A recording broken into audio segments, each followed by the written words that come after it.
kedengaran. Jelas ya. Baik. Assalamualaikum warahmatullahi wabarakatuh. Waalaikumsalam warahmatullahi wabarakatuh.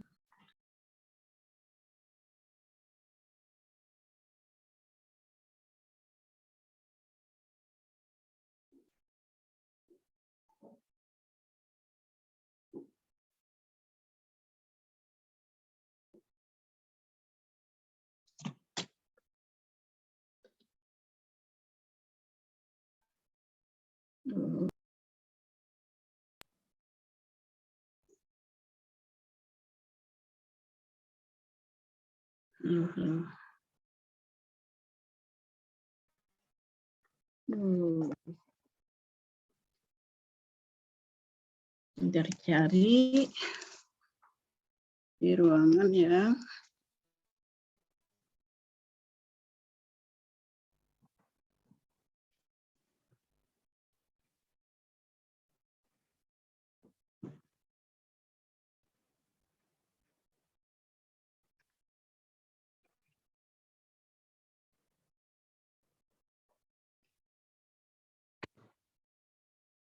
Halo, halo. Tes, tes. Iya Bu, terdengar. Terdengar ya? Tinggi sudah terdengar suara pian. Dari ruangan yang ada internetnya ini. Oke. Baik Bapak dan Ibu. Untuk daftar hadir hari Jumat kemarin rasanya saya buka, tapi saya nggak tahu diisi apa enggak ya. Atau kita nanti ya kita buka lagi untuk daftar hadir ya. Oke, untuk sementara kita biarkan dulu, nanti akan saya kasih tahu kalau sudah saya siapkan. Oke. Bapak dan Ibu, hari ini kita kembali mereview ya tugas membuat latar belakang. Sebenarnya membuat latar belakang ini tugasnya sudah lama ya, jadi mestinya semua sudah siap. Ya, semestinya semua sudah siap gitu ya. Karena tugasnya saya kira sudah hampir 4 minggu ya, 4 minggu. Jadi sebelumnya kan kita sudah meminta Ibu Bapak untuk mempersiapkan apakah judulnya, variabelnya ya yang akan dijadikan sebagai rencana proposal tesis Bapak dan Ibu ya. Jadi saya berharap ini sebenarnya semua sudah membuat. Sekarang kita masih kembali mereview ya, yang hari ini siapa yang akan mempresentasikan? Yang bersedia untuk presentasi, yang sudah membuat judul dan latar belakang? Izin Ibu Ulun yang berencana mempresentasikan. Ibu Nur Hayati ya? Tinggi. Oke, baik. Jadi Ibu Nur Hayati ya yang hari ini akan presentasikan judul dan latar belakang. Nah, kemudian Bapak dan Ibu yang lainnya kami mohon untuk memperhatikan, mencermati sehingga nanti akan bisa memberikan komentar ya. Komentar itu apakah komponen-komponen atau unsur-unsur yang harus ada di bagian latar belakang itu sudah terpenuhi atau seperti apa. Nah, jadi Bapak dan Ibu yang lainnya ya tolong memberikan masukan, memberikan pertanyaan dan sebagainya ya, ataupun komentar-komentar terkait dengan apa yang disampaikan Ibu Nur Hayati. Baik, Ibu Nur Hayati, silakan untuk waktunya kami serahkan kepada Ibu Nur Hayati, silakan.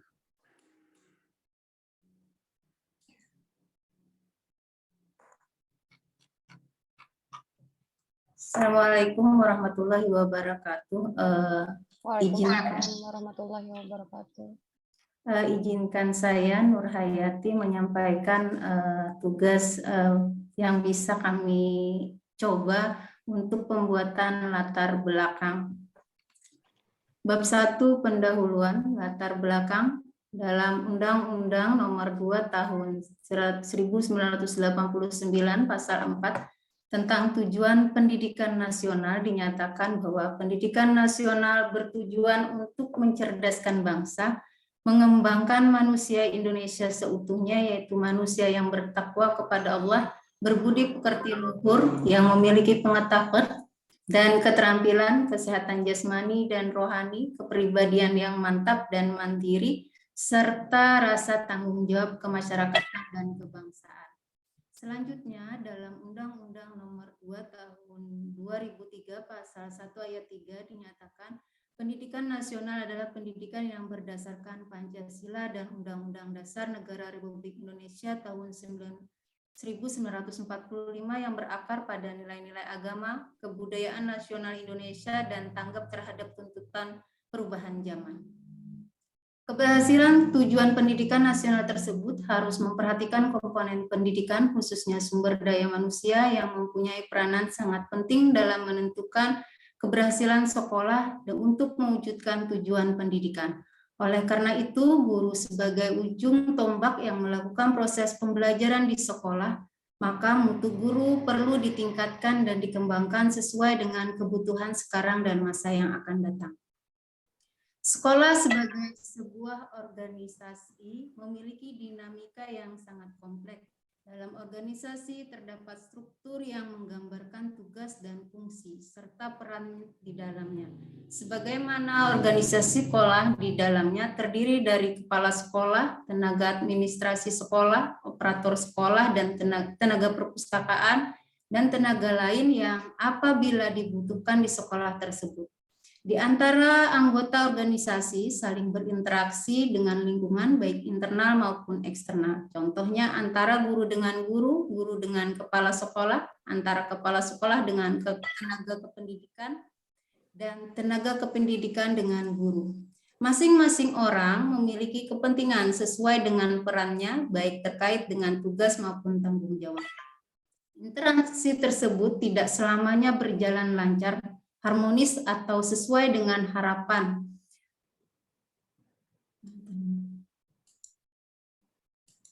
Harapan yaitu dalam kondisi baik, bahkan dalam kondisi... Sebentar Bu Nurhayati, tadi judulnya sudah dibacakan ya? Judulnya belum Bu. Iya, judul dulu Bu. Jadi ya. Judulnya. Nanti kawan-kawan susah. Iya, maaf Bu. Judulnya Pengaruh Komunikasi Kepala Sekolah dan Iklim Sekolah terhadap Peningkatan Kompetensi dan Kepuasan Kerja SMKN di Kabupaten Tabalong tahun 2022. Ya, silakan terus lanjut. Iya, maaf Bu. Selanjutnya, seringkali dalam lingkungan sekolah terjadi kesalahpahaman atau selisih pendapat, bahkan memunculkan berbagai permasalahan yang tidak hanya pada aspek organisasi, tetapi juga menyangkut masalah individu guru seperti masalah kepuasan kerja. Kepuasan kerja merupakan kondisi di mana guru mempersepsi baik dan buruk atas apa yang diterima, baik yang berkenaan langsung dengan pekerjaannya sebagai pendidik dan faktor lingkungan. Idealnya, sebuah organisasi pendidikan memiliki interaksi sosial yang positif, mampu mencerminkan sebagai lembaga yang menjadi contoh bagi lembaga lainnya, sehingga harapan setiap individu dapat dicapai melalui kenyamanan dalam mewujudkan tujuan organisasi, sehingga orang dapat menunjukkan perasaan puas. Guru sebagai salah satu sumber daya di sebuah sekolah yang merupakan tenaga pengajar di sekolah mengemban 3 tugas pokok: mendidik, membimbing, mengajar, melatih. Depdiknas 2002 halaman 6. Menurut PP 74 tahun 2008 tentang guru pasal 1, guru adalah pendidik profesional dengan tugas utama mendidik, mengajar, membimbing, mengarahkan, melatih, menilai, dan mengevaluasi peserta didik. Pada pendidikan usia dini, jalur pendidikan formal, pendidikan dasar, dan pendidikan menengah. Berdasarkan peraturan pemerintah nomor 19 tahun 2005 tentang standar pendidikan nasional, tenaga kependidikan harus memiliki kualifikasi, kompetensi, dan sertifikasi sesuai dengan bidang tugasnya. sehingga hasil kerja dapat ditunjukkan secara maksimal. Kepuasan kerja ditunjukkan melalui sikap positif dari guru dan sebaliknya. Ketidakpuasan kerja direspon dalam bentuk perilaku negatif. Profil guru dengan tingkat kepuasan kerja yang tinggi diukur melalui produktivitas dan kualitas kerja. Adapun dalam bentuk perilaku yang muncul, guru dengan kepuasan kerja tinggi melakukan perilaku positif seperti menyenangi pekerjaan, disiplin dalam bekerja, memiliki komitmen, mengembangkan diri dan organisasi, tidak melakukan penghindaran akan tugas dan tanggung jawab, serta perilaku lain yang sejalan dengan tuntutan organisasi. Berdasarkan hasil pengamatan langsung dilakukan oleh peneliti di SMKN Negeri 1 Murungkudak di lingkungan Kabupaten Tabalong menunjukkan ada beberapa guru yang menunjukkan perilaku negatif, diantaranya sering terlambat datang ke sekolah, yang tidak hadir memberikan kabar yang jelas, kurangnya minat mengikuti pengembangan diri, tidak peduli terhadap prestasi siswa, kurang tepatnya waktu dalam penyelesaian pekerjaan, minimnya keterlibatan guru dalam kegiatan sekolah, serta belum mampu melaksanakan tupoksi secara optimal. Selain itu, tingkat kehadiran guru dalam MGMP ternyata masih minim, sehingga kontribusinya masih dirasakan kurang begitu produktif. Faktor-faktor tersebut dapat disimpulkan bahwa komunikasi kepala sekolah dengan guru belum berjalan dengan baik, karena kurangnya keharmonisan dan keterbukaan dalam berkomunikasi. Hal ini dapat diukur dari kurangnya frekuensi pertemuan, baik dalam forum formal maupun non-formal. Kondisi ini menjadi indikasi kuat bahwa ada satu hal yang dirasakan belum memenuhi ekspektasi guru dalam bekerja. Gambaran guru dengan tingkat kepuasan yang tinggi ditunjukkan dengan keterlibatan guru dalam decision maker di sekolah, serta terjalinnya hubungan personal yang menyenangkan di sekolah. Mempersiapkan materi pengajaran. Ahmad Diansah 2016. Munculnya kapasitas diri yang otentik, memunculkan ide-ide dan opini secara ekspresif, serta melakukan berbagai tindakan yang memberikan manfaat positif. Utomo dan kawan-kawan 2019. Setioningsi 2015 dalam penelitiannya bahwa guru yang puas akan lebih semangat dibandingkan guru yang mengalami ketidakpuasan dalam bekerja. Guru yang akan menghasilkan kinerja yang baik apabila merasakan kepuasan yang baik. Guru yang puas akan menimbulkan perilaku yang positif dan akan menghasilkan kinerja yang tinggi. Seperti halnya ketika guru merasa dapat mencapai tugas sesuai dengan target yang diinginkan, maka akan menghasilkan kinerja yang baik, yaitu semangat dalam bekerja dan memiliki kuantitas dan kualitas yang tinggi. Jika kepuasan kerja guru meningkat, dampak yang dirasakan secara langsung adalah kinerja mereka pun akan meningkat. Jika guru merasa puas, maka dirinya akan senang hati melaksanakan proses pekerjaannya. Sehingga setiap tugas yang diselesaikannya mencapai target. Perasaan senang dan suasana hati yang nyaman akan membuat produktivitas diri semakin meningkat.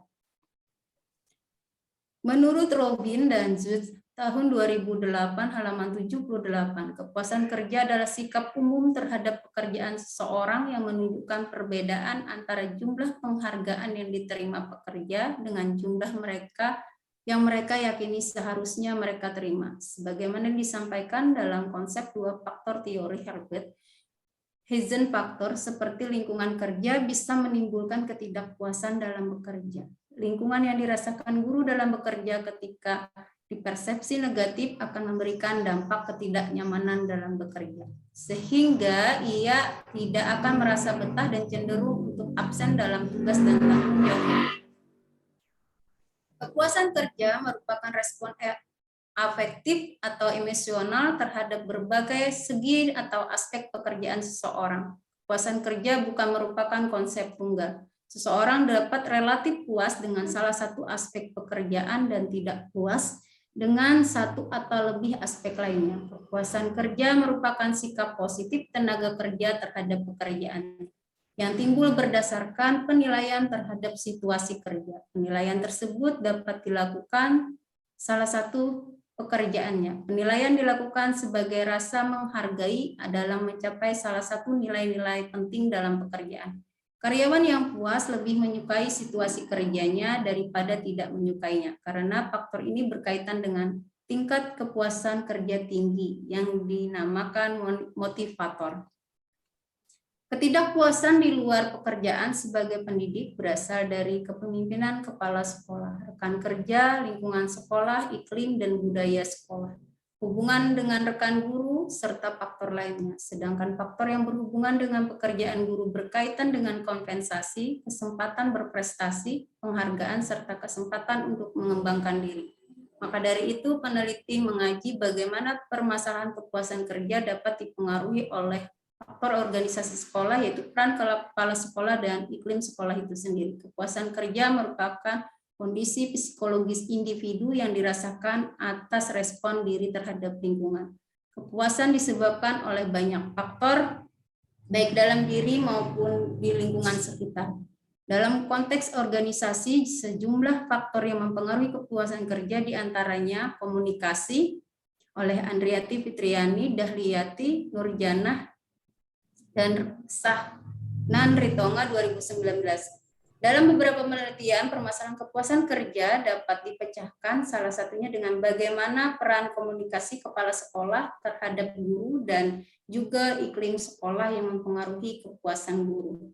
Komunikasi kepala sekolah dapat meningkatkan kepuasan kerja guru dengan menyampaikan informasi yang dibutuhkan oleh guru. Rahayu dan kawan-kawan 2020. Komunikasi adalah proses pengiriman atau penerimaan berita atau informasi dari satu orang ke orang lain. Komunikasi adalah instrumen yang digunakan oleh manusia dalam berinteraksi dengan orang lain, baik dalam kehidupan sehari-hari maupun dalam kehidupan organisasi. Dalam sebuah organisasi, komunikasi adalah alat yang berfungsi sebagai penghubung dan generator motivasi antara setiap anggota sehingga organisasi dapat bergerak maju. Proses komunikasi yang aktif merupakan prasyarat pembentukan kerjasama yang baik untuk mencapai tujuan organisasi. Mula Warman dan Rosilawati 2014.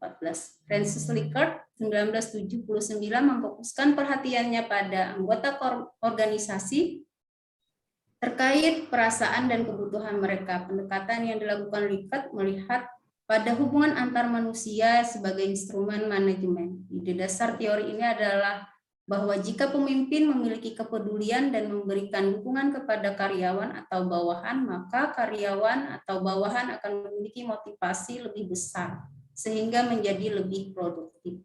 Komunikasi yang tepat tidak akan terjadi jika penyiar tidak menyampaikan berita dengan benar, dan penerima berita tidak menerimanya dalam bentuk distorsi. Bentuk komunikasi dapat dilihat dari berbagai sudut pandang masing-masing ahli, sesuai dengan pengalaman di bidang studi mereka. Komunikasi dibagi menjadi 4, yaitu komunikasi interpersonal, intrapersonal, interpersonal, komunikasi publik, dan komunikasi massa. Kemampuan untuk berkomunikasi dan berinteraksi sangat penting dalam kehidupan organisasi, bahkan menjadi suatu persyaratan. Komunikasi dalam organisasi menjadi titik sentral dalam menciptakan situasi dan lingkungan yang kondusif. Membangun komunikasi yang berkelanjutan, meningkatkan kepercayaan publik, meningkatkan citra baik organisasi, bahkan membantu mempromosikan dan meningkatkan produk layanan. Lubis tahun 2008. Komunikasi dalam kepemimpinan merupakan elemen yang sangat penting dalam mencapai keberhasilan tujuan yang akan dicapai oleh sebuah organisasi.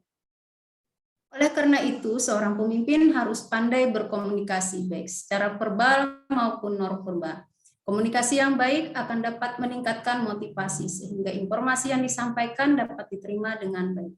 Dan hal ini akan meningkatkan kinerja dan pengawasan kerja juga akan dilakukan dengan baik. Dalam sebuah organisasi, pemimpin adalah komunikator. Seorang pemimpin yang efektif umumnya memiliki keterampilan komunikasi yang efektif, sehingga kurang lebih akan mampu merangsang partisipasi orang-orang yang mereka pilih. Komunikasi oleh para pemimpin merupakan panduan para pemimpin dalam mengembangkan kemampuan untuk memimpin sebuah organisasi.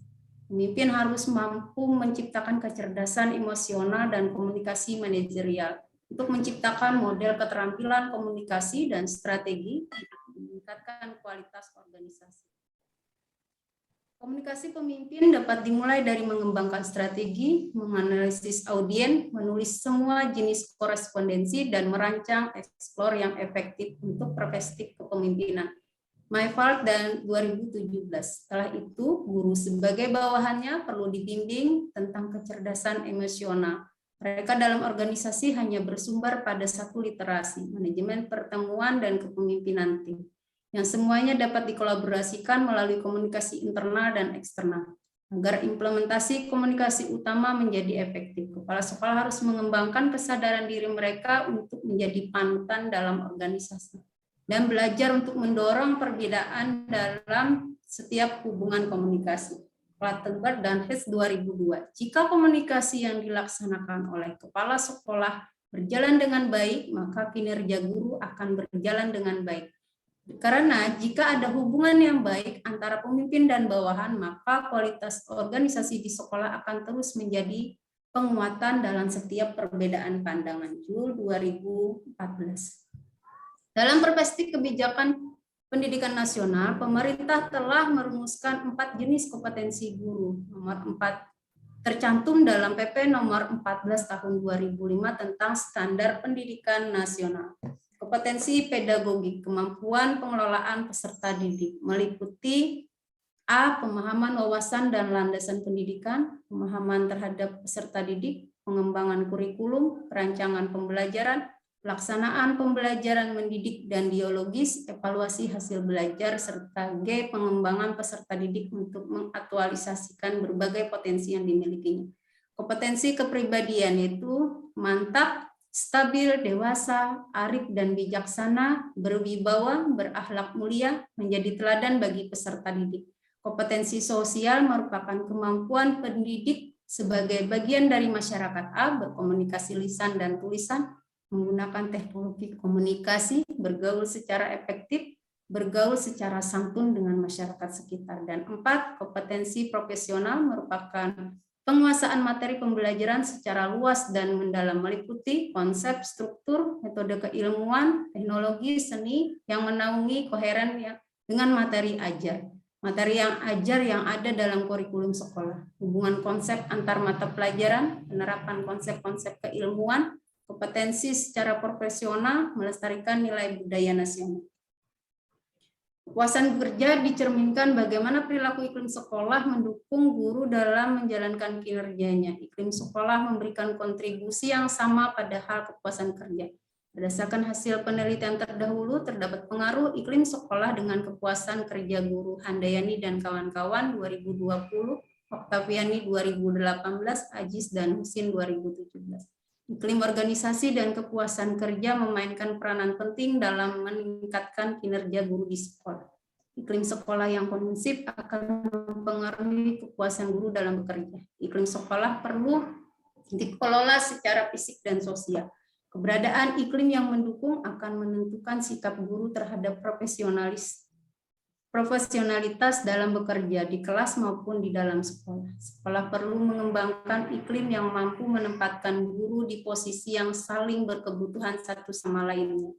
Dalam elaborasinya, konsep Davis dan Isra menyebutkan iklim sebagai kombinasi dari 10 unsur. 1. Kualitas kepemimpinan, tingkat kepercayaan, komunikasi ke atas dan ke bawah, perasaan tentang pentingnya pekerjaan, 5. Tanggung jawab, 6. Ganjaran yang adil, 7. Tekanan kerja yang wajar, tidak berlebihan, 8. Peluang, 9. Pengendalian struktur dan birokrasi yang wajar, 10. Partisipasi karyawan, oleh Rentol dan Bari 1983. Terdapat 3 dimensi, relationship, meliputi afiliasi dan student support. Personal development on goal orientation, terdiri dari orientasi dan profesional interest serta sistem maintenance dan sistem change.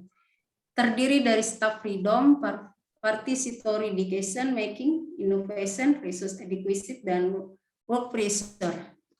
Berdasarkan apa yang diuraikan di atas, maka peneliti ingin mengkaji secara mendalam mengenai pengaruh komunikasi kepala sekolah, iklim sekolah terhadap peningkatan kompetensi dan kepuasan kerja guru SMK Negeri di Kabupaten Tabalong tahun 2022. Jadi Ibu, terima kasih, itu dulu yang bisa saya sampaikan.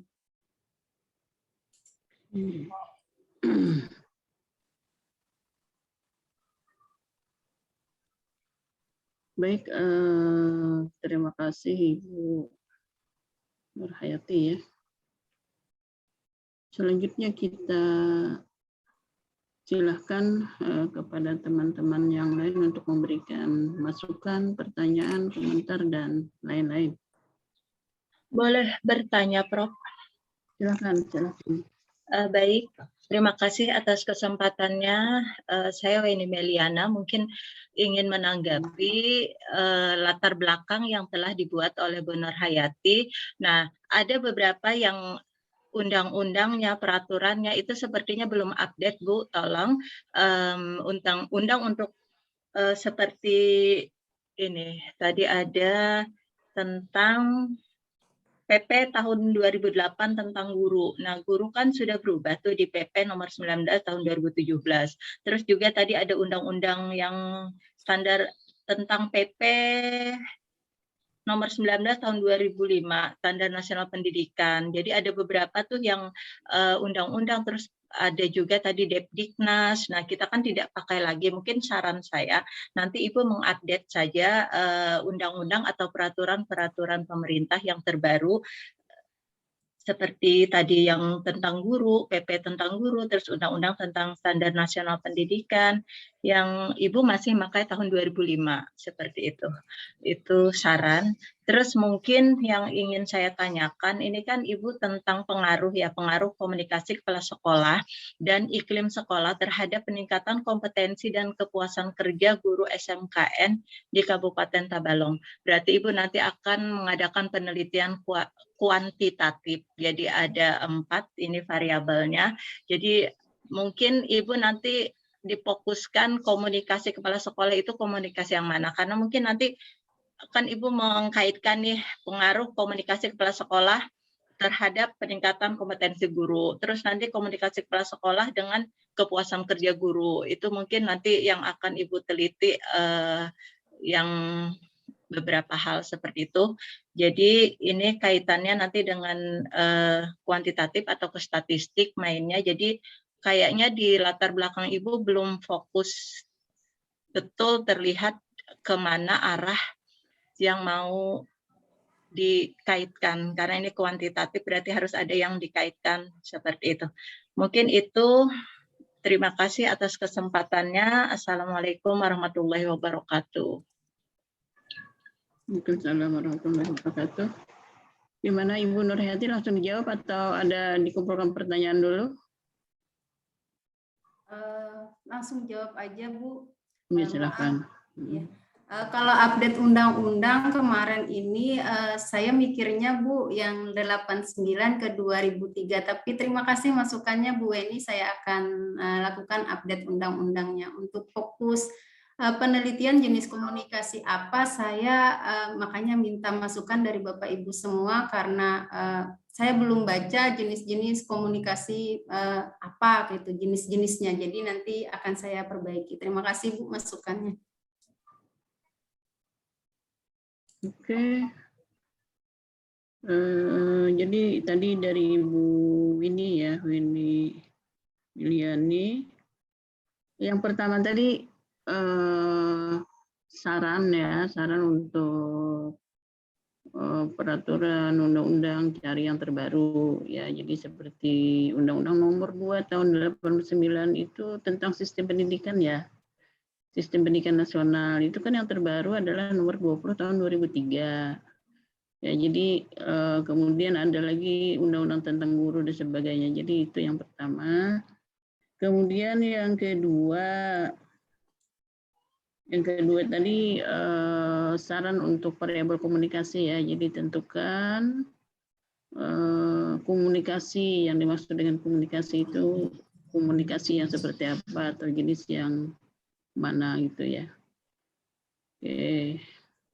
Jadi terima kasih Bu Winnie ya. Jadi sudah memberikan masukan, pertanyaan dan saran. Yang lainnya lagi silahkan. Izin Prof. Oke, silakan Pak siapa?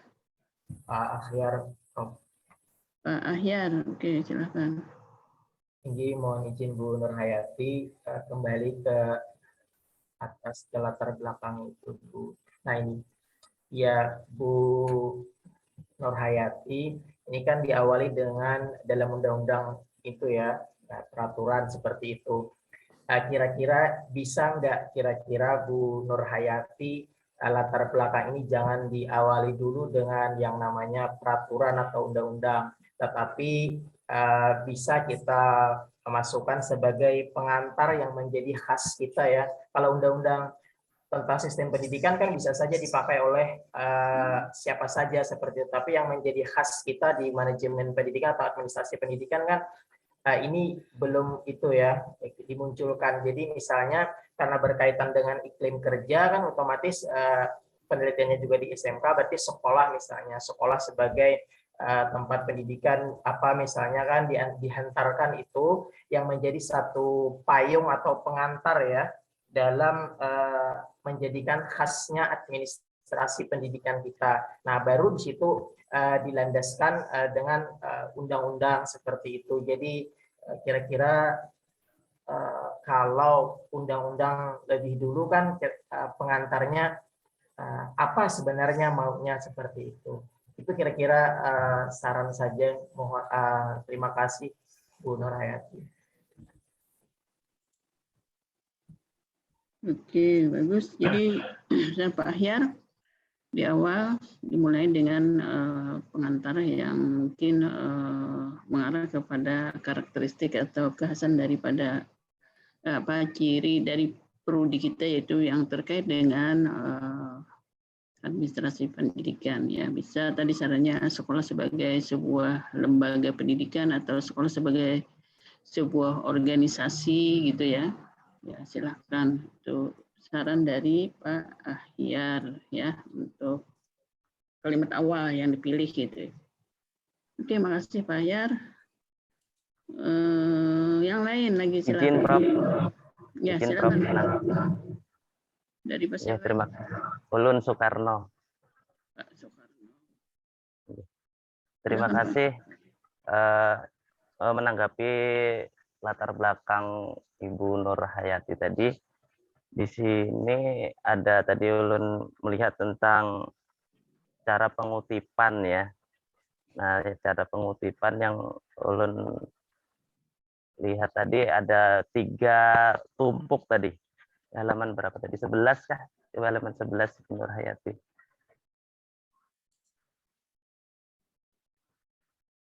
Halaman 11 kan? 10 kah? Nah, ini ya. Betul. Nah, di situ ada 3 tumpuk. Jadi bingung ini kutipan yang mana yang diambil. Jadi kalau saran saja, jadi kalau misalkan ada kutipan yang sama, mungkin diambil yang terbaru saja Bu itu. Jadi di situ ada 3, Handayani dan kawan-kawan tahun 2020, Oktaviani 2018, Aziz dan Husin 2017. Nah mungkin saran ulun ambil tahun yang terbaru aja Bu kalau di situ teorinya sama gitu. Nah terus tadi ada juga kutipan yang dari Linked tahun berapa 1979 itu diambil dari mana Bu gitu kan? Apakah pian membaca langsung dari teori itu atau pian ngambil dari orang? Jadi untuk penulisan kutipan mungkin bisa disertakan dari mananya di situ. Ya di pengutipannya kalau menurut ulun masih perlu diperbaiki. Terus lagi di sini yang kedua mungkin saran saja, jadi untuk di sini ulun lihat tadi belum ada di akhir itu pemecahan masalah yang ingin dikerjakan ya oleh peneliti. Jadi belum ada pemecahan masalahnya. Jadi rencana pemecahan masalahnya seperti apa dari masalah yang ada di sini. Nah, mungkin itu aja, Bu Nurhayati. Terima kasih.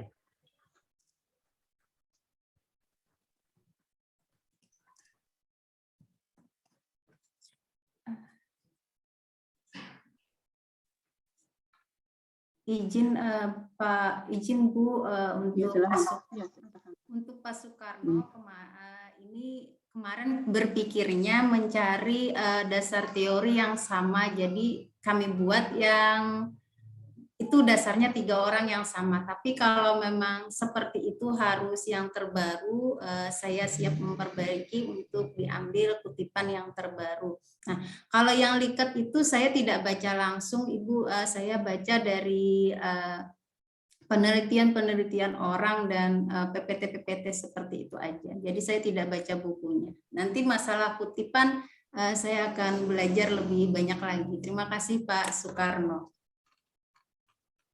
Untuk Ada lagi yang lain? Sudah terjawab semua. Belum ada masih pertanyaannya. iya Bu. Selain pengutipan tadi pemecahan masalah ya di akhir katanya, di akhir dari. Nah, untuk rencana pemecahan masalah, pikir saya ketika membuat tugas ini, rencana itu ada di rumusan masalah dan tujuan penelitian. Jadi saya memang masih di latar belakang kondisi ideal dan kondisi yang ada di lapangan serta mengaitkan dengan teori-teori yang masih minim yang saya ketahui itu dulu. Tapi kalau memang harus ada rencana pemecahan masalahnya di latar belakang, nanti insya Allah akan saya perbaiki Pak Soekarno. Karena khayal saya kalau rencana pemecahan masalah itu ada di rumusan masalah dan nanti dijawab di tujuan penelitian ini. Pengetahuan ulun, jadi ulun kada memasukkan itu. Nanti mohon masukannya juga yang Ibu dan kawan-kawan yang lain. Ada lagi kira-kira yang lain yang mau memberikan komentar?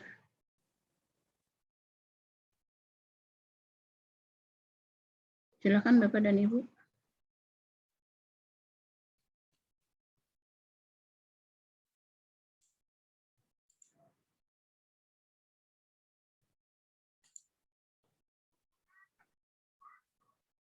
Jadi tadi ada yang mau bertanya tentang memberikan masukan tentang kalimat awal, kemudian tentang pengutipan, kemudian ada lagi pertanyaan dari Pak Soekarno tadi juga tentang sepertinya belum ada kalimat atau narasi yang menyatakan bahwa ini ada sebuah permasalahan gitu ya, ada permasalahan dan bagaimana solusinya. Betul, Bu. Masalah. Oke, ada lagi yang lain kira-kira? Silakan, masih banyak saya kira Bapak dan Ibu ya. Jadi kalau kita mau lihat sebenarnya masih banyak hal yang perlu kita pertanyakan gitu ya, perlu dipertegas.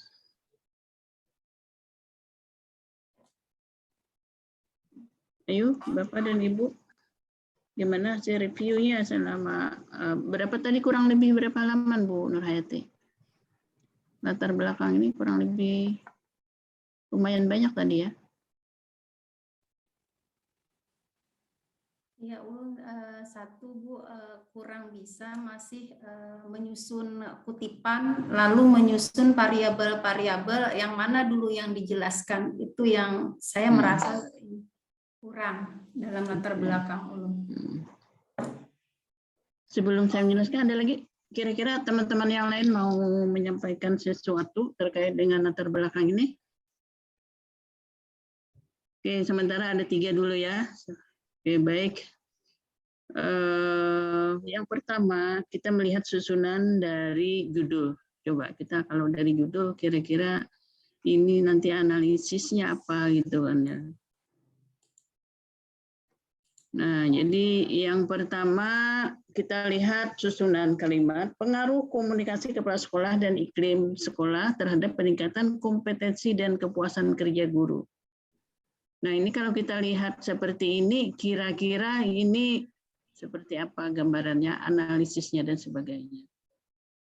Jadi kalau kita melihat gambar kerangka penelitian atau desain penelitian, mana yang X1, apakah X1 atau X1, X2, mana Y-nya, apakah Y1 dan Y2, ada Z, variabel Z atau enggak.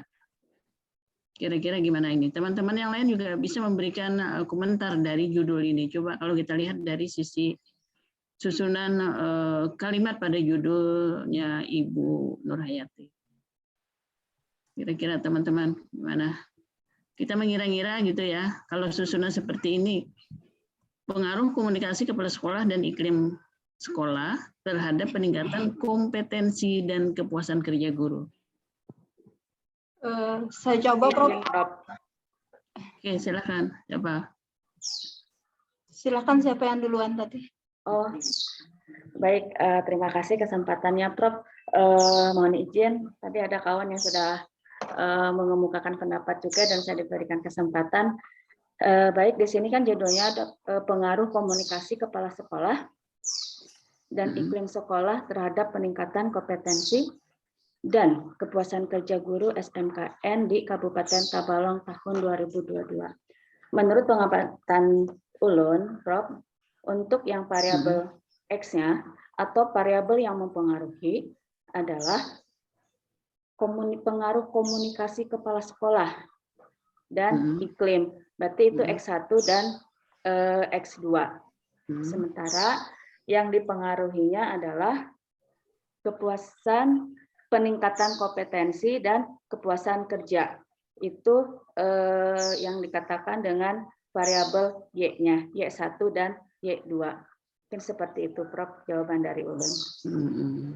Terima kasih. Berarti Y1 dan Y2 ya? Y1 dan Y2 ya, itu variabel terikat atau variabel yang dipengaruhi adalah peningkatan kompetensi dan kepuasan kerja. Itu Y1 dan Y2-nya. Lalu X1-nya yang mempengaruhi adalah komunikasi kepala sekolah dan iklim sekolah. Itu X1 dan X2-nya. Seperti itu, Prof. Terima kasih. Oke. Sebentar, saya ambil charger dulu. Hampir habis.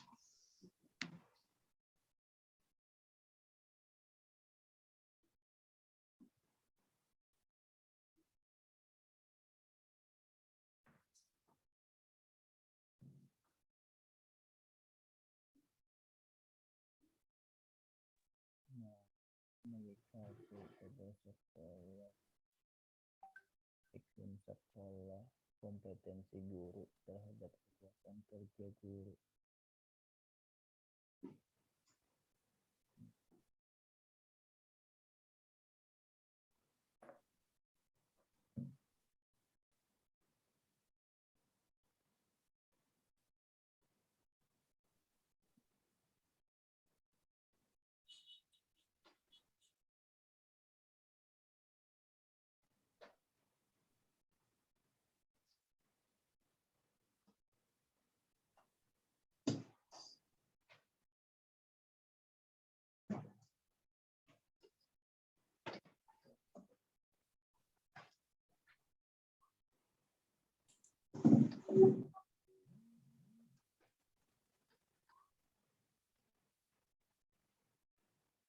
Oke, baik. Bapak dan Ibu, jadi kalau kita melihat seperti ini, berarti ada variabel bebas 2 dan variabel terikat 2. Nah, padahal kita akan menghendaki ada hubungan langsung dan tidak langsung. Ya, ada hubungan langsung dan tidak langsung, berarti ada variabel Z ya antara. Nah, ini hanya dua variabel. Kita biasanya menggunakan 3 variabel. Ada variabel antara, ada variabel terikat, dan ada variabel bebas. Nah, kalau begini susunannya Bu Nurhayati berarti variabel hanya 2 jenis variabel, variabel bebas dan variabel terikat. Nah, oleh karena itu bagaimana nanti kita mengulas, mendeskripsikan atau membuat kalimat-kalimat yang ada di latar belakang ini sangat tergantung kepada jenis variabel kita. Ada variabel X dengan Y atau ada variabel antara. Nah, oleh karena itu kalimat ini juga misalnya ya, misalnya nih ya, pengaruh komunikasi kepala sekolah dan iklim sekolah, jangan dan dulu ya. Jadi pengaruh komunikasi kepala sekolah, iklim sekolah, kemudian kompetensi guru terhadap kepuasan kerja. Jadi terhadapnya mungkin dipisah nih antara. Jadi mungkin di sini kompetensi bisa dijadikan sebagai variabel antara. Ya, baru kepuasan. Terhadap kepuasan itu kalau kita ada 3 jenis variabel yang akan kita gunakan. Jadi kalimatnya perlu diperbaiki. Jadi kompetensi itu maksudnya kompetensi guru ya. Jadi kata peningkatannya itu saya kira dihilangkan aja. Jadi kompetensi guru terhadap pengaruh komunikasi kepala sekolah, iklim sekolah, kompetensi guru terhadap kepuasan kerja guru di SMKN di Kabupaten Tabalong. Nah, jadi kalau begini kan Bapak Ibu sudah menggambarkan seperti apa desain penelitiannya. Begitu juga kerangka berpikir. Ya, kerangka berpikir kita sudah bisa membuat hubungan antar variabel. Nah, ketika kita sudah bisa membuat kerangka berpikir, maka akan sangat terbantu kita menyusun kalimat-kalimat atau menghubungkan kalimat variabel mana dulu, ya. Kita hubungan antara variabel X1, X2 ke Y, baru variabel Z ke Y, atau seperti itu. Nah, jadi dengan gambaran seperti itu, kerangka berpikir seperti itu, kita akan sangat terbantu untuk membuat narasi atau deskripsi di bagian latar belakang. Nah, jadi ini analisisnya juga nanti hubungan biasa aja, hubungan X ke Y, X ke X1 mungkin ke Y1, X1 ke Y2 seperti itu. Kan ini akan berbeda nanti kalimatnya, ceritanya apa yang harus kita kaitkan dengan kalimat-kalimat yang tergantung kerangka berpikirnya, rancangan penelitiannya. Ya, jadi kita menyusun kalimat itu menghubungkan antar variabel itu sangat tergantung kepada kerangka berpikir dan desain penelitian. Kita lihat variabel-variabel ini kedudukan seperti apa. Di mana sebagai variabel terikatkah, bebaskah? Nah, tapi secara umum tadi Ibu Nurhayati sudah memulai ya walaupun secara umum pengantarnya tadi umum ya tentang pendidikan dan peraturan guru dan sebagainya ya. Nah, tapi dalam hal ini ya dipilih teori-teori yang lebih dekat gitu dengan kajian kita, dengan bidang kita. Jadi kalau banyak mengutip teori-teori yang umum, saya kira ya seperlunya gitu ya, seperlunya yang mana kira-kira boleh tapi seperlunya gitu, yang lebih dekat dengan misalnya kalau di sini tadi ada tujuan pendidikan. Nah, untuk mencapai tujuan pendidikan itu apa kira-kira? Nah, jadi coba dikaitkan dengan manajemen pendidikan misalnya, kalau misalnya itu yang, tapi ya tidak dengan diawali oleh peraturan atau undang-undang. Jadi seperti saran Pak, siapa tadi yang pertama ya, Pak Ahyar ya, tadi menyarankan kita coba kalimat awal sebagai pengantar itu kalimat-kalimat atau kutipan-kutipan yang terkait dengan kekhasan prodi kita. Oke, jadi itu yang pertama ya, dari judul dulu kita lihat sudah akan nampak. Nanti analisisnya akan nampak. Kemudian dari situ juga akan terlihat nanti kira-kira berapa pertanyaan penelitian. Pertanyaan penelitian itu adalah rumusan masalah ya. Jadi rumusan masalahnya akan jelas nanti.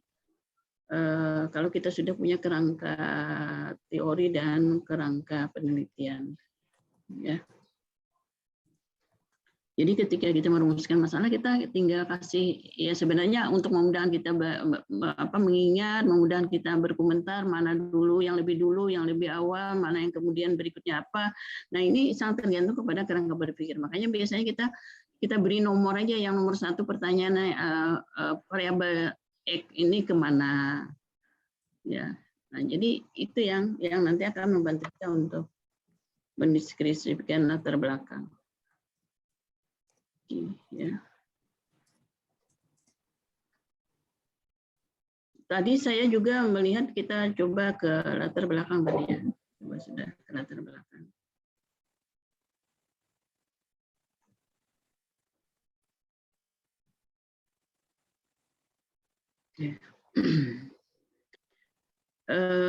Kalau saya tadi mendengarnya agak bingung gitu ya, agak bingung karena kerangka berpikirnya tidak jelas, sehingga kan tadi sudah berbicara tentang kepuasan, lalu ada komunikasi. Nah, jadi akhirnya kan kada terarah gitu ya, kada terarah. Jadi bolak-balik, nanti balik lagi gitu kan. Nah, kalau kita sudah punya kerangka berpikir, ini akan jelas kita berbicara mulai dari variabel Y. Berarti variabel Y adalah kepuasan. Nah, jadi kita mulai dari sebuah organisasi yang di dalamnya ada sejumlah orang, sejumlah anggota organisasi yang bekerja untuk mencapai tujuan misalnya. Tujuan dalam hal ini tujuan pendidikan, misalnya kita coba kaitkan dengan tujuan pendidikan sesuai dengan undang-undang tadi ya. Nah, untuk mencapai tujuan itu orang akan bekerja dengan baik. Nah, jadi mulai aja menyinggung tentang kepuasan. Apa itu yang dimaksud dengan kepuasan? Orang akan bekerja dengan baik kalau dia merasa puas, kalau dia merasa bermakna, kalau dia merasa puas dengan pekerjaannya dan sebagainya. Nah, jadi tergantung nanti pengertian kepuasan itu menurut teorinya siapa ya sangat tergantung kepada kita. Ya. Jadi makna apa atau variabel yang kita pilih dari kepuasan itu menurut teorinya siapa. Nah, jadi kita konsisten kalau kita teorinya ini yang kita gunakan ya konsisten mulai dari bab 2 sudah ada gitu ya. Di definisi operasional nanti sudah ada. Nah, sehingga pada saat kita menyinggung orang puas atau tidak, seperti apa sih gambaran kepuasan guru-guru di daerah tertentu, ini akan kita bisa memberikan indikatornya. Kalau kita paham tentang variabel yang akan kita teliti. Jadi apa ya, indikator kepuasan itu apa? Nah, sehingga pada saat kita nanti menceritakan apa itu kepuasan, mengapa kepuasan itu penting dalam sebuah organisasi, nah lalu orang puas tidak puas itu seperti apa. Nah, ini akan memudahkan kita pada saat kita nanti berbicara secara empirik. Kita mengatakan bahwa di wilayah tertentu kepuasan kerja pegawai itu sepertinya ada masalah gitu. Indikatornya apa? Nah, oleh karena itu indikator ini ada kaitannya dengan variabel kepuasan kerja yang saudara pilih sesuai dengan teorinya siapa.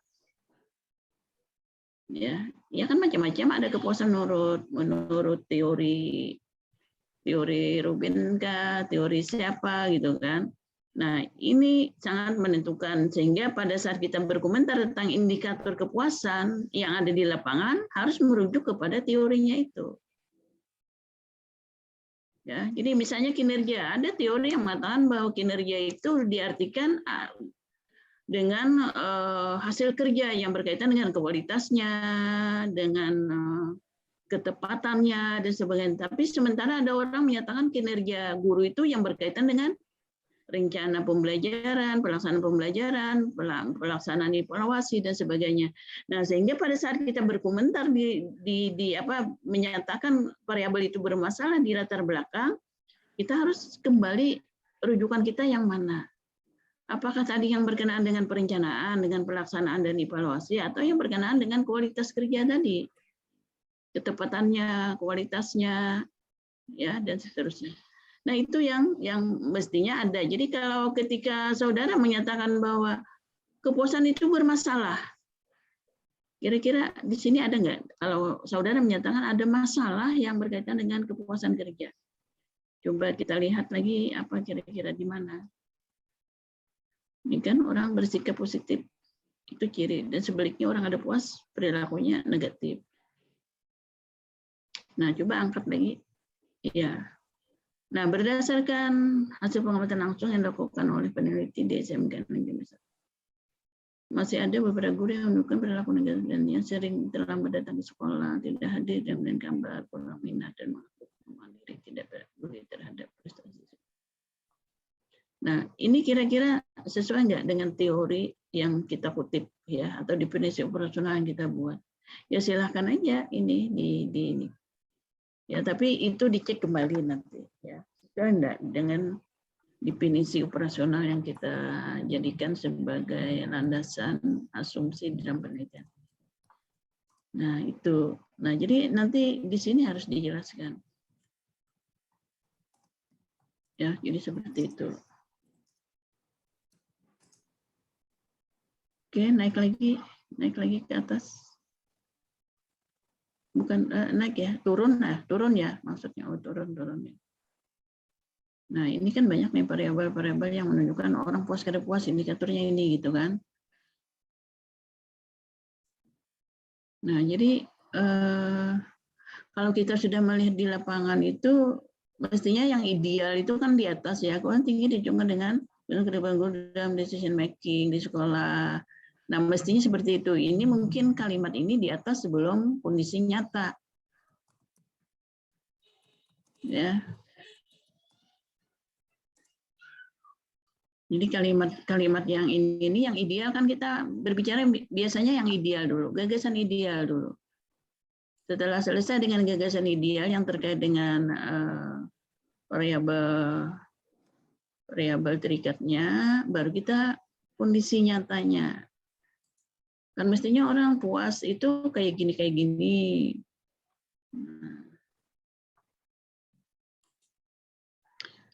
Nah, lalu kondisi gambaran guru di ini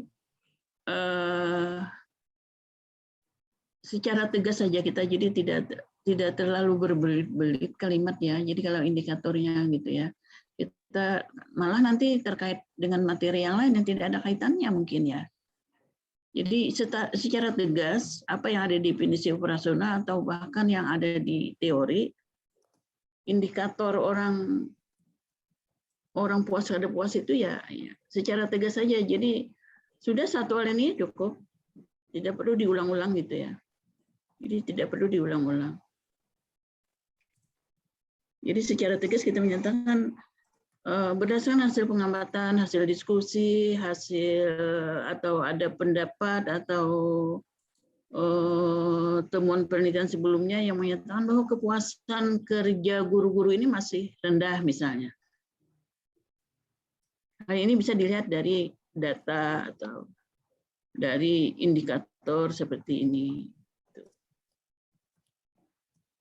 Jadi jangan hanya melihat satu sekolah aja oleh peneliti di SMK Negeri 1 Morong Budak, tidak di wilayah. Jadi ada berdasarkan pengamatan,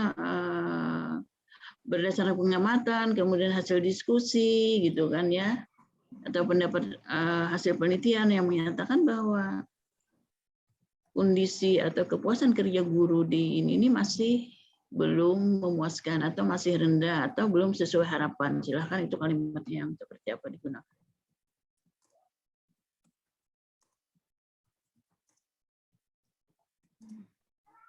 Nah, jadi baru indikator. Nah, kalau kita indikator. Nah, lalu tadi ada masukan dari Pak Suparno. Belum ada pemecahan masalah katanya, belum ada pemecahan masalah. Kalau dalam penelitian kualitatif, jadi bukan dalam bentuk pemecahan masalah, maka ini ya seperti di dalam PTK atau di dalam penelitian yang lain. Tapi kalau di dalam penelitian kuantitatif ini biasanya rendahnya kepuasan. Nah, jadi setelah kita mengungkapkan indikator-indikator ini, rendahnya kepuasan ini tentu akan berdampak, misalnya kan artinya ada dampak. Berdampak terhadap prestasi atau hasil belajar siswa misalnya, dampaknya boleh dimasukkan itu kalimat-kalimat seperti itu. Nah, jadi boleh. Nah, jadi untuk mengatasi hal itu maka diperlukan diperlukan pemahaman atau kajian-kajian yang terkait atau yang mempengaruhi, diperlukan kajian-kajian atau Ya kajian lah, diperlukan kajian faktor-faktor apa saja yang mempengaruhi kepuasan. Jadi di situ bukan solusinya ya. Jadi diperlukan kajian tentang berbagai faktor yang mempengaruhi kepuasan kerja guru.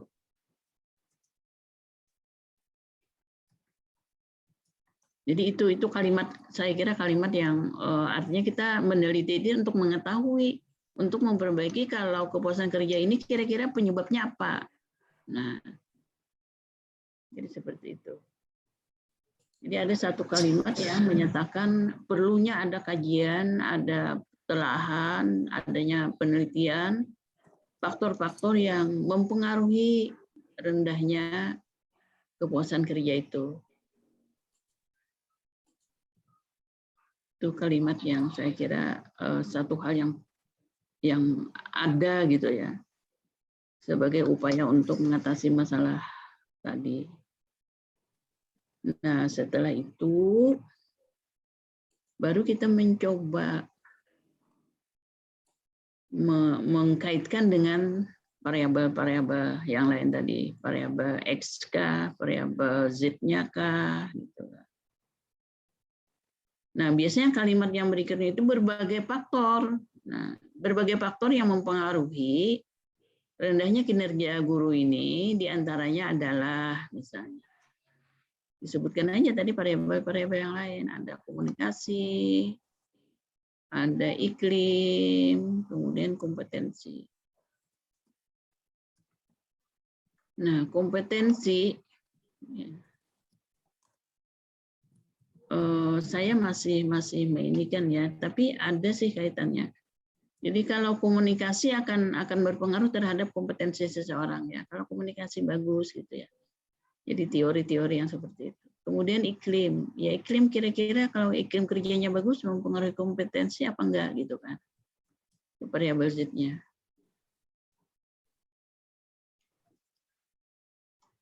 Nah, jadi seperti itu ya. Jadi disebutkan seperti itu. Nah, berbagai faktor. Nah, salah satu faktor diantaranya tadi adalah komunikasi. Kalau kita mulai misalnya komunikasi ke kepuasan. Dari situkah kita mulai? Silahkan Ibu. Atau komunikasi ke kompetensi dulu, silahkan. Terserah kita menomorin mana. Kompetensi ke komunikasi ke kompetensi dulu kah, atau itu yang pertama, kemudian yang kedua misalnya iklim ke kompetensi dulu kah, lalu yang ketiga komunikasi ke kepuasan kah, yang keempat iklim ke kepuasan. Nah, itu ya, jadi 3, 4, yang kelima gitu ya, 4 yang kelima itu ini kompetensi ke kepuasan. Ya. Ya silakan terserah Ibu lah nanti kemana gitu ya, maunya mulai mana. Nah, jadi dari gambaran itu kita jadi digambar dulu dalam bentuk desain atau kerangka berpikir tadi.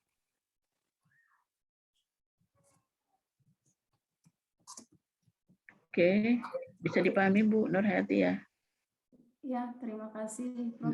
Jadi itu seperti itu ya. Masukan. Oke, terus kita lihat tadi bagaimana Ibu mencoba menghubungkan komunikasi dengan kepuasan. Ada nggak cerita kalimat?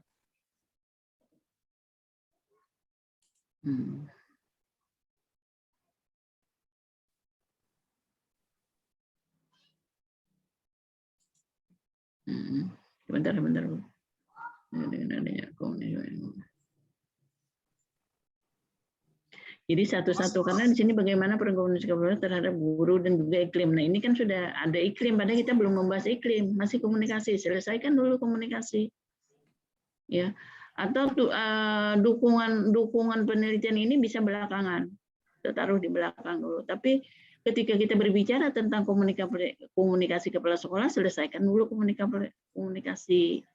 Lalu nanti beralih, selain komunikasi, faktor lain yang berpengaruh terhadap kepuasan adalah iklim. Misalnya, baru kita mulai lagi ke iklim. Begitu selanjutnya, ya. Jadi sampai semua variabel itu kita sudah hubungkan dengan variabel Y-nya. Ya, jadi sangat tergantung kepada bagaimana kita memaknai.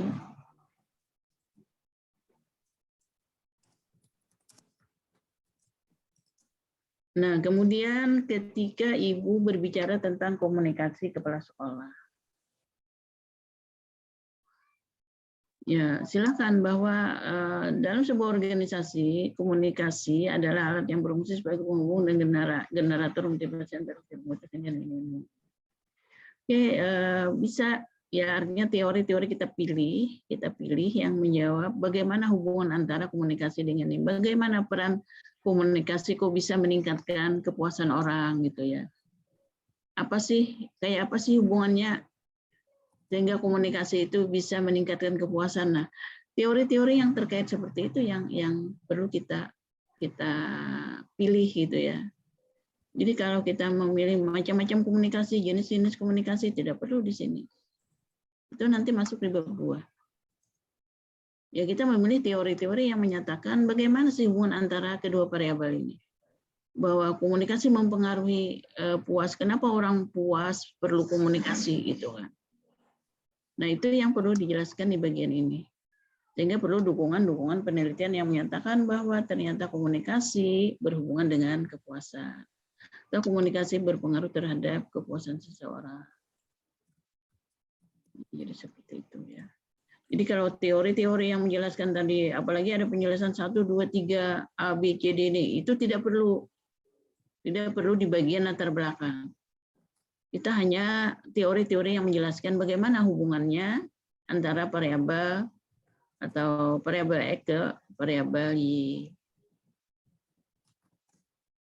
Jadi kalau ada penjelasan yang A, B, C, D, apa tadi banyak, nah ini sebenarnya begitu juga kompetensi, tidak perlu kita menjelaskan ini. Bagaimana kompetensi orang yang memiliki kompetensi pendidik itu seperti apa, gitu kan? Jadi yang rincian-rincian seperti ini tidak diperlukan di belakang. Jadi tidak perlu dikutip hal-hal yang seperti itu. Kita memilih teori yang menjelaskan hubungan antara dua variabel. Bagaimana dia mempengaruhi, bagaimana prosesnya mungkin. Ya. Orang yang puas itu dia bisa melakukan apa, dia bisa berinteraksi, dia bisa bermakna bagi orang lain dan sebagainya misalnya. Ya bisa dipahami oleh orang lain dan sebagainya. Ini yang perlu dijelaskan. Jadi kalau jenisnya, kalau ya yang penjelasan ABCD itu tidak perlu di bagian itu. Tapi itu nanti masuk di bab 2. Nah, ini kan banyak tuh. Nanti masuk di bab 2 di teori, kajian teori yang berkenaan dengan komunikasi, macam-macam komunikasi, teknik komunikasi, jenis-jenis komunikasi. Ya. Itu ada di bagian bab 2.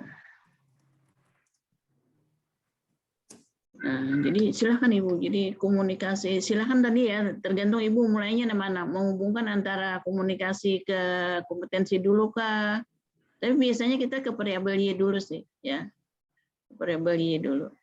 Jadi satu yang langsung ke variabel. Oke. Saya kira itu ya, apalagi ya. Tadi ada kutipan ya, kutipan. Tadi katanya ada yang numpuk gitu ya, ada yang numpuk. Kata istilah siapa tadi ya? Istilah Pak Karno numpuk gitu ya.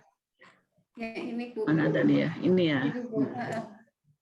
Nah sebenarnya boleh ya, boleh. Jadi ada penelitian yang senada, yang mirip gitu ya. Nah boleh seperti ini kita kajian. Jadi apalagi ini 20, 18, 17. Nah, ini boleh silakan ketiga-tiganya boleh diambil. Bahkan ini memperkuat ya, memperkuat penelitian kita. Cuma cara mengutipnya bukan seperti itu. Jadi dalam kurung nih ya, Handayani dan kawan-kawan 2020 atau mulai 2017 didahulukan ya, 2017 misalnya Husin. Aziz dan Husin 2017. Koma, titik koma gitu ya, titik koma, titik di atas, koma di bawah, titik 2, nah ya seperti itu, tapi titik koma itu ya. Nah kemudian Oktaviani, nah cara ngutipnya gitu ya. Jadi kurung buka, kurung tutupnya ini ada yang pertama dan yang terakhir aja, jadi hilangkan ya. Ya.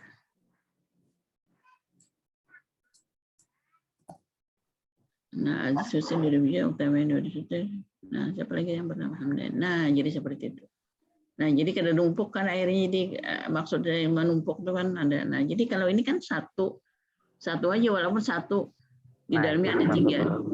Iya kan, ya Pak Soekarno ya. Oke, Jadi maksud seperti itu. Bu ya.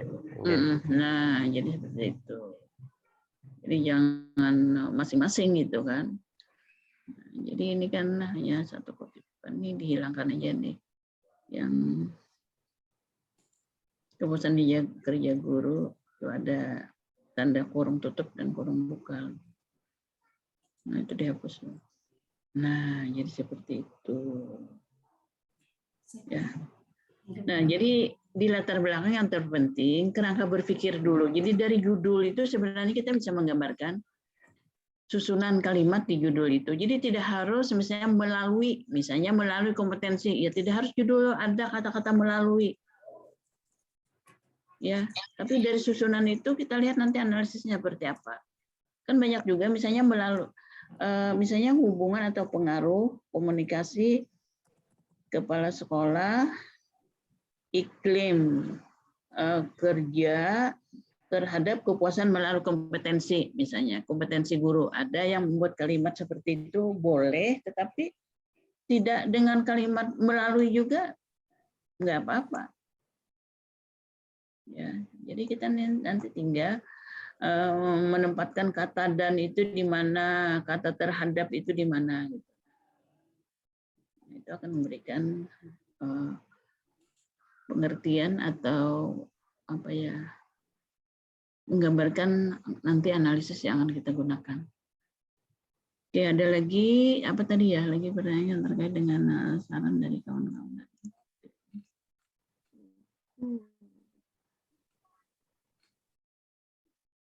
Oke, pengutipan dan sebagainya silakan. Nah, jadi kita bisa menyusun kalimat nanti ya kalau kita sudah kerangka.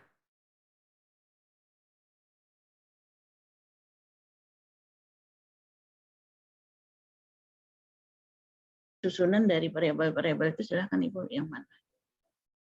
Ya. Oke, saya kira ada lagi yang mau mengomentari atau mau bertanya. Izin Prof, boleh ulun yang bertanya Prof? Silakan. Satu, kalau misalnya dari judul itu ditentukan kerangka berpikir, urut-urutan di latar belakang berdasarkan kerangka berpikir, apakah rumusan masalah nanti berdasarkan kerangka berpikir juga urut-urutannya? Iya, ya sama. Jadi kalau kita sudah kerangka berpikir itu, wah gampang banget gitu, gampang banget merumusan masalah. Ini 1, 2, 3, rumusan masalah yang pertama. Biasanya kan rumusan masalah yang pertama itu kita mulai dengan pertanyaan deskriptif dulu ya. Karena kebutuhan data kita seperti itu. Jadi ada pertanyaan deskriptif.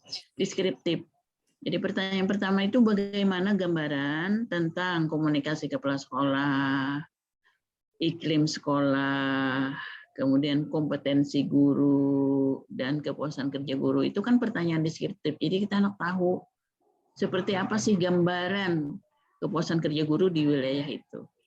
Jadi itu kan ada nanti data yang kita kumpulkan. Karena itu kebutuhan analisis untuk hipotesis, pengujian hipotesis diperlukan itu kan. Nah, baru nanti pertanyaan kedua yang berkaitan dengan hubungan tadi atau pengaruh. Apakah ada pengaruh langsung antara komunikasi? Ada yang mau menggunakan kata antara, ada juga yang enggak. Ya. Jadi boleh ada Pak. Apakah ada hubungan, apakah ada pengaruh, atau seberapa besar pengaruh boleh. Kalau pengaruh itu biasanya seberapa besar ya. Seberapa besar kalau hubungan, ada hubungan gitu ya. Seberapa besar pengaruh komunikasi terhadap kepuasan kerja guru. Jadi bisa dibuat ya karena kita ada hubungan langsung tidak. Apakah ada pengaruh langsung? komunikasi kepala sekolah terhadap kepuasan kerja guru, pertanyaan 1. Tapi lengkap dibuat ya, guru SMK di kecamatan atau di kabupaten apa gitu. Jadi tahunnya tidak perlu dibuat. Tahunnya tidak perlu dibuat.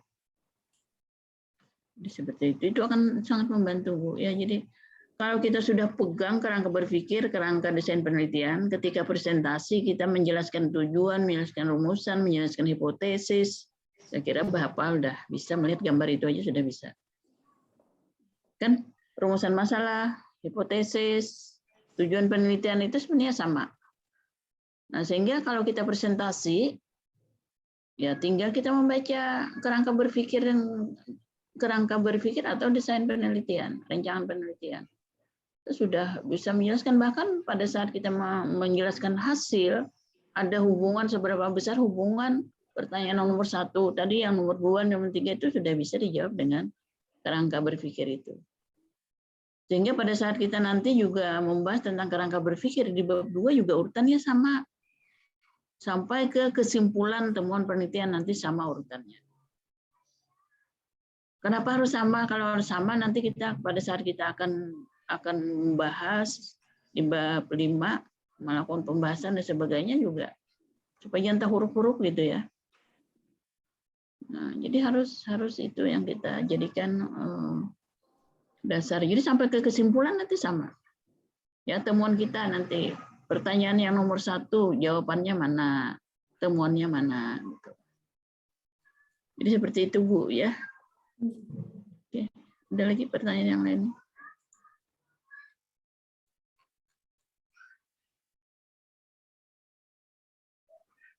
Yang lain lagi ada pertanyaan?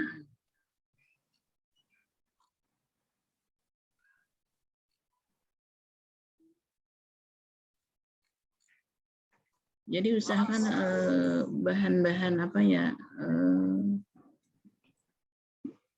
teori-teori itu yang terbaru ya, upayakan di atas 2010. Ya, 2010 hasil penelitian juga 2010 ke atas.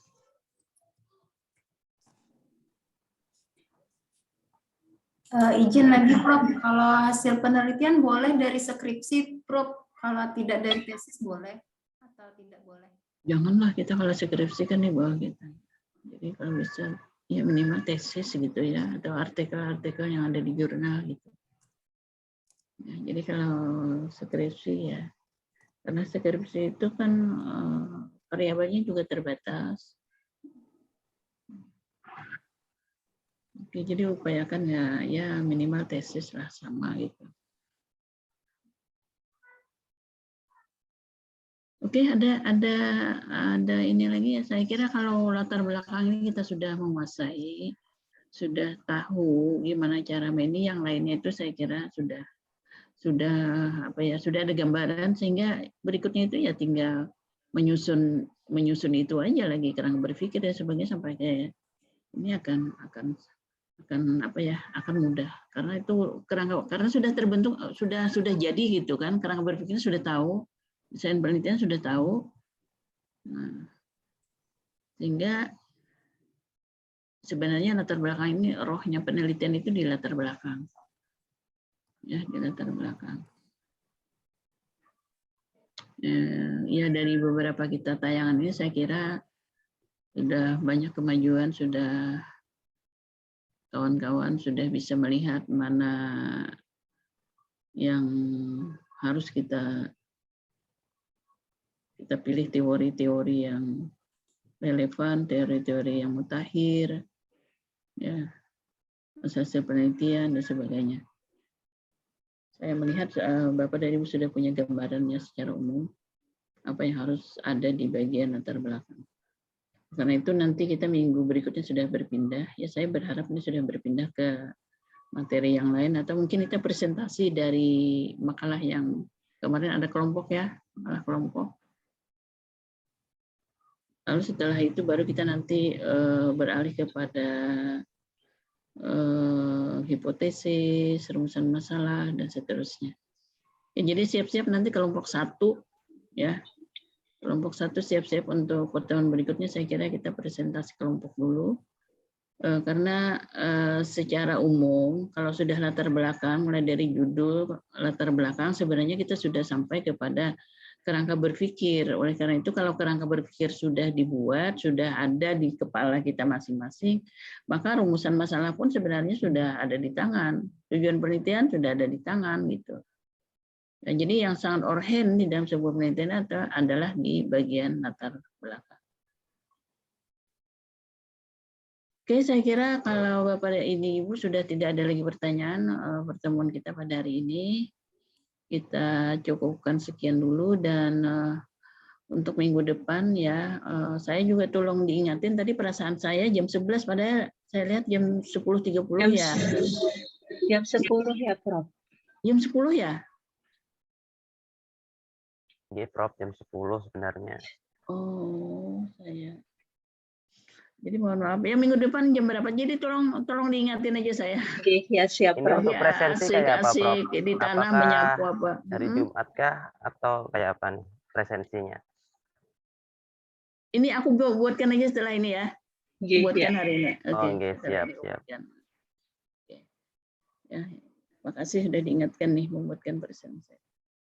Oke, jadi jam 10 ya kita sepertinya ya. Oke. Ya. Nanti tolong Pak Rumah tolong diingatkan saya. Kadang-kadang tadi perasaan saya jam 11 jadi masih asik-asik aja nyapu di halaman gitu.